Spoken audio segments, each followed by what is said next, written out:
যদি থাকে, নাফরমান বল এটা এখানে দাঁড়ায়া আর্জেন্টিনার ব্রাজিলের খেলোয়াড়ের সাথে আমাদের বাংলাদেশের উন্নতির কি সম্পর্ক বল?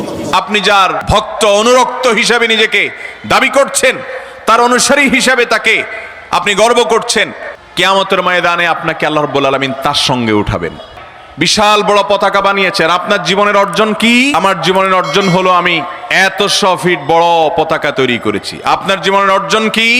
আমি পছন্দের দলের খেলোয়াড়ের পতাকা টাঙাতে গিয়ে দুনিয়া থেকে মরে গেছি, চলে গেছি।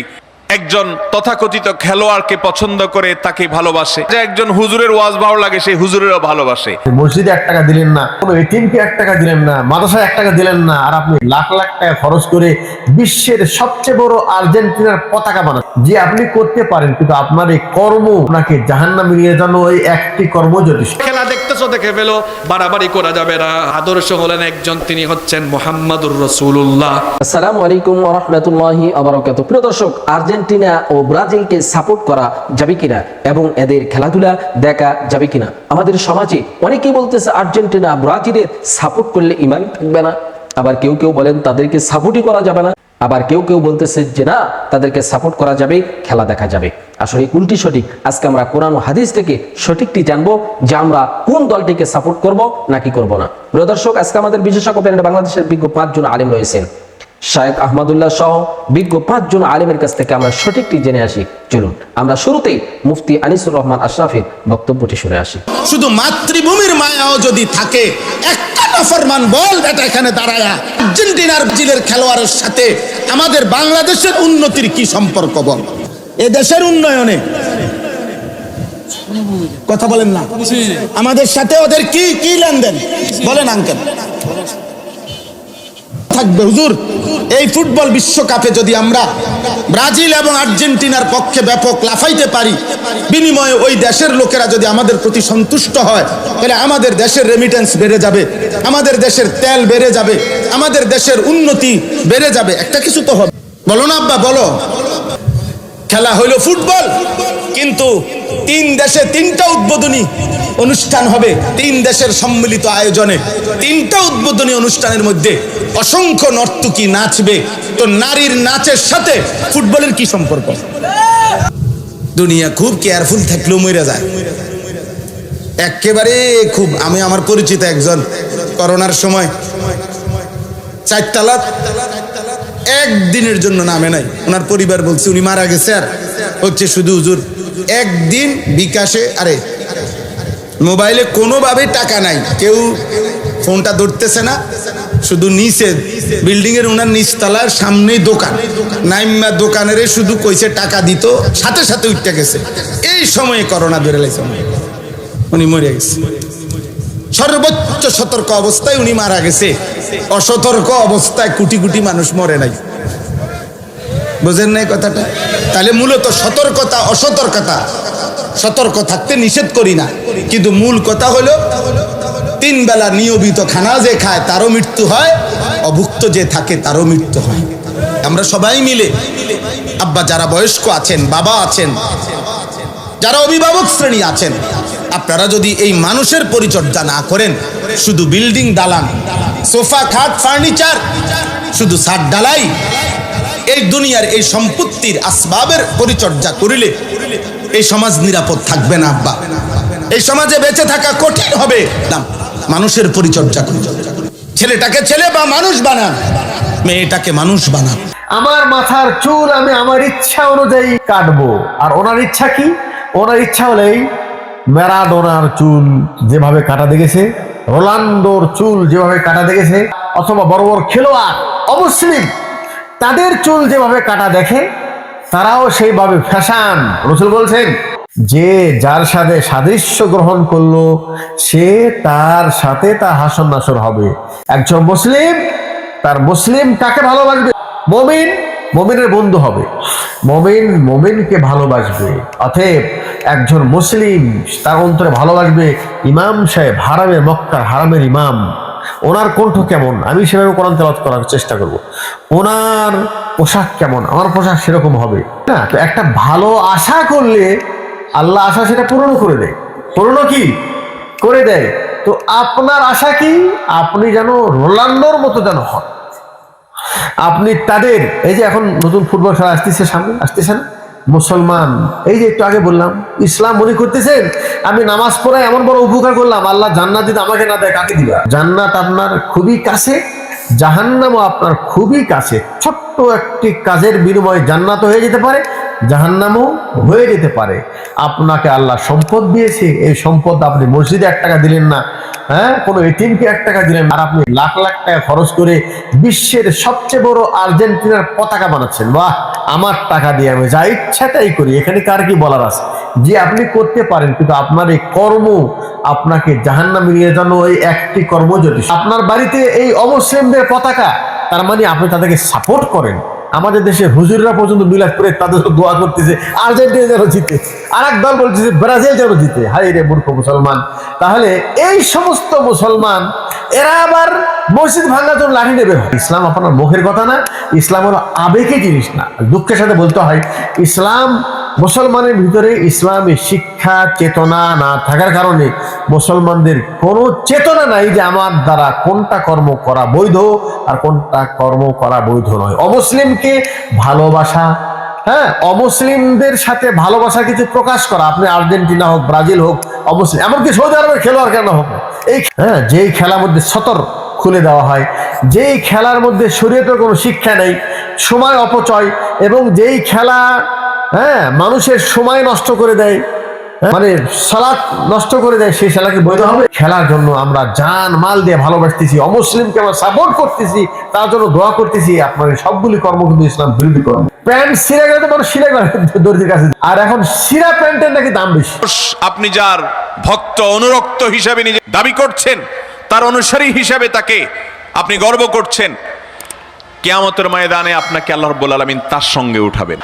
ইহুদিদের সাথে উঠতে চান, আল্লাহদ্রোহীদের সাথে উঠতে চান, বেঈমানদের সাথে উঠতে চান, মুসলমানদের শত্রুদের সাথে উঠতে চান, মানবতার শত্রুদের সাথে উঠতে চান, সতরোন্মুক্তকারীদের সাথে উঠতে চান, মুশরিক কাফিরদের সাথে উঠতে চান, মুসলমানের সন্তান, দুনিয়ার জীবন বরফের মতো গলে যাচ্ছে ভাই আমার, বরফের মতো গলে যাচ্ছে। আপনি এই যৌবনে যা খুশি তা করবেন, এটা একজন বেঈমান করতে পারে, মুসলমান করতে পারে না। দুনিয়াতে আপনি বিশাল বড় পতাকা বানিয়েছেন, আপনার জীবনের অর্জন কি? আমার জীবনের অর্জন হলো আমি 100 ফিট বড় পতাকা তৈরি করেছি। আপনার জীবনের অর্জন কি? আমি পছন্দের দলের খেলোয়াড়ের পতাকা টাঙাতে গিয়ে দুনিয়া থেকে মরে গেছি, চলে গেছি। সে একজন তথাকথিত খেলোয়াড়কে পছন্দ করে, তাকে ভালোবাসে। আবার দেখা যায় একজন হুজুরের ওয়াজ ভালো লাগে, সেই হুজুরেরও ভালোবাসে। এর নাম হলো জগা খিচুড়ি মুসলমান। মানুষের ঘরে ঘরে ফুটবল দলের সমর্থক, তাদের জার্সি দুঃখজনক হলেও লজ্জাজনক হলেও সত্য। সাধারণ মসজিদগুলোতে আপনি মিডল ইস্টের যে কোনো দেশে চলে যান, ইভেন সৌদি আরবে চলে যান, অজস্র যুবকের গায়ে সেই ইহুদি খ্রিস্টান এবং কুফফারদের জার্সি তাদের গায়ে শোভা পাচ্ছে, তারা নামাজ পড়ছে। অসংখ্য মুসলমান নামধারী ভাই বোনেরা আমাদের এই প্রিয় স্বদেশে, আমাদের এই প্রিয় মাতৃভূমিতে, গোটা পৃথিবীতে ছড়িয়ে ছিটিয়ে থাকা মুসলমানরা দলে দলে পঙ্গপালের মতো ঝাঁপিয়ে পড়ছে শয়তানের সেই ফাঁদের দিকে। আর সেই ফাঁদের নাম আর কিছু নয়, বিশ্বকাপ নামক বিশ্ব বেহায়াপনা। আল্লাহ রাব্বুল আলামিন আমাদেরকে যে বিবেক দিয়েছেন, সে বিবেকের কাছে আপনি প্রশ্ন করুন। ইসলাম বৈধ বিনোদনের কথা বলে, আপনাকে সুস্থ বিনোদনের সুযোগ দিয়েছে। ইসলাম আপনাকে খেলাধুলার অনুমতি দিয়েছেন। আমাদের যুবক ভাইয়েরা, যুবতী বোনরা ভুল বুঝবেন। ইসলাম এমন এক পূর্ণাঙ্গ বিধান, এখানে রয়েছে আল্লাহর আনুগত্য, এখানে রয়েছে আল্লাহর গোলামি, এখানে রয়েছে আখিরাতের প্রতি বিশ্বাস, এখানে রয়েছে আপনার বিনোদন, এখানে রয়েছে আপনার খেলাধুলা, এখানে রয়েছে আপনার শরীর চর্চা, এখানে সব কিছুর ব্যবস্থা আল্লাহ রাব্বুল আলামিন রেখেছেন। ইসলাম যে খেলাধুলার কথা বলে, সেই খেলাধুলা আমাদের মধ্যে আমাদের মানসিকভাবে আমাদেরকে চাঙ্গা হতে সহযোগিতা করে, আমাদের শারীরিক স্থূলতা কমাতে সাহায্য করে। ইসলাম বলে শারীরিক কসরত হয়, সেরকম খেলাধুলা করেন, দৌড়াদৌড়ির প্রতিযোগিতা করেন, যেই খেলাধুলার পেছনে কোনো অশ্লীলতা নেই, যেখানে কোনো হারামের উপাদান নেই, যেখানে কোনো মানব জাতির জন্য ধ্বংসাত্মক কোনো কিছু নেই, যেখানে মাদকের কোনো ছড়াছড়ি নেই, যেখানে পরিবারগুলো ভেঙে খান খান হবে না, যেখানে সন্তানরা পিতামাতার অবাধ্য হবে না, যেখানে স্বামীর সাথে স্ত্রীর কোনো মনোমালিন্য হবে না, যেখানে দলে দলে সাপোর্টারদের মধ্যে গন্ডগোল হবে না, যেখানে দলে দলের এক দলের সাপোর্টার অন্য দলের সাপোর্টারদেরকে খুনাখুনি করবে না, মারামারি করবে না, অর্থের অপচয় করবে না, অর্থ উড়াবে না, অর্থ জ্বালাবে না, সেই রকম চমৎকার সুন্দর বিনোদনমূলক ব্যবস্থাপনা, খেলাধুলা, সেরকম শরীর চর্চার ব্যবস্থা ইসলামে আছে না নাই? সেই সুমহান জীবন বিধান রেখে আজ আমরা কোথায় ছুটছি? আপনি যাদের সাপোর্ট করছেন, কিয়ামতের ময়দানে যদি তাদের সামনে আপনাকে একত্রিত করা হয়, তাদের সামনে যদি আপনাকে উঠানো হয়, আপনি খুশি হবেন? কিয়ামতের ময়দানে আপনাকে আল্লাহ রাব্বুল আলামিন তার সঙ্গে উঠাবেন। এখন দেখেন খেলার মধ্যে আর্জেন্টিনা আছে না নাই, ব্রাজিল আছে না নাই, তাদের পতাকা বাংলাদেশে উড়বে না। পতাকা উড়ায়, পতাকার আইন কানুন, পতাকার মর্যাদাই বুঝে না। আমরা এলাম হুজুকে বাঙালি। একটা স্বাধীন দেশে পতাকার আইন অমান্য করে ইচ্ছা মতো যে কোনো দেশের পতাকা উড়ানো, এটা বৈধতা নাই, এটা রাষ্ট্রীয় আইনে এটা নিষিদ্ধ আছে। আর্জেন্টিনার পতাকা উড়বে, ব্রাজিলের পতাকা উড়বে, আমার ভাইয়েরা স্বাধীন বাংলাদেশে উড়াক। এমন দেশও আছে ওই দেশের পতাকা যদি আপনি উড়ান, তাহলে রাষ্ট্রদ্রোহী মামলা খাইয়া যুদ্ধ অপরাধী হইয়া জেলে যাওয়ার সম্ভাবনা আছে না? কত কোটি কোটি টাকা শুধু পতাকা উড়াইয়া বাংলাদেশের ছেলেরা নষ্ট করবে। এমনও বাড়ি আছে 10 রকমের পতাকা উড়বে। পতাকা উড়াও, যত টাকা নষ্ট করবা প্রত্যেকটা টাকার জন্য আল্লাহর আদালতে তোমাকে জবাব দিতে হবে। তুমি কোন 10 দলকে যদি সাপোর্ট করো, এটা তোমার ব্যক্তিগত ব্যাপার, তোমার চেতনার মধ্যে আমি আঘাত দেই না, কিন্তু পতাকা উড়াইতে হবে কেন? আমরা কোনো পতাকা উড়াবো না, বরং এই পতাকার টাকা প্রয়োজনে গরিবদের মধ্যে দান করে। কত পার্সেন্ট মানুষ দেখাবেন নামাজ পড়ে 5 ওয়াক্ত? যে জাতি কোরআন তেলাওয়াত করতে পারে না, ওই জাতি বিজয় পাবে নাকি? নাই, আমাদের একটা ভুল আছে কনসেপ্ট। আমরা বলি ইসলাম ধর্মের প্রবর্তককে নিচে লেখা থাকে সাধারণ জ্ঞান বইয়ে মুহাম্মদ সাল্লাল্লাহু আলাইহি ওয়াসাল্লাম। তা মুহাম্মদ সাল্লাল্লাহু আলাইহি ওয়াসাল্লাম কি ইসলাম নতুন করে প্রবর্তন করেছেন? বরং নতুন করে তিনি শরীয়তটা প্রচার করেছেন। আর নূহ আলাইহিস সালামও তো লা ইলাহা ইল্লাল্লাহ এর দাওয়াত দিয়েছেন।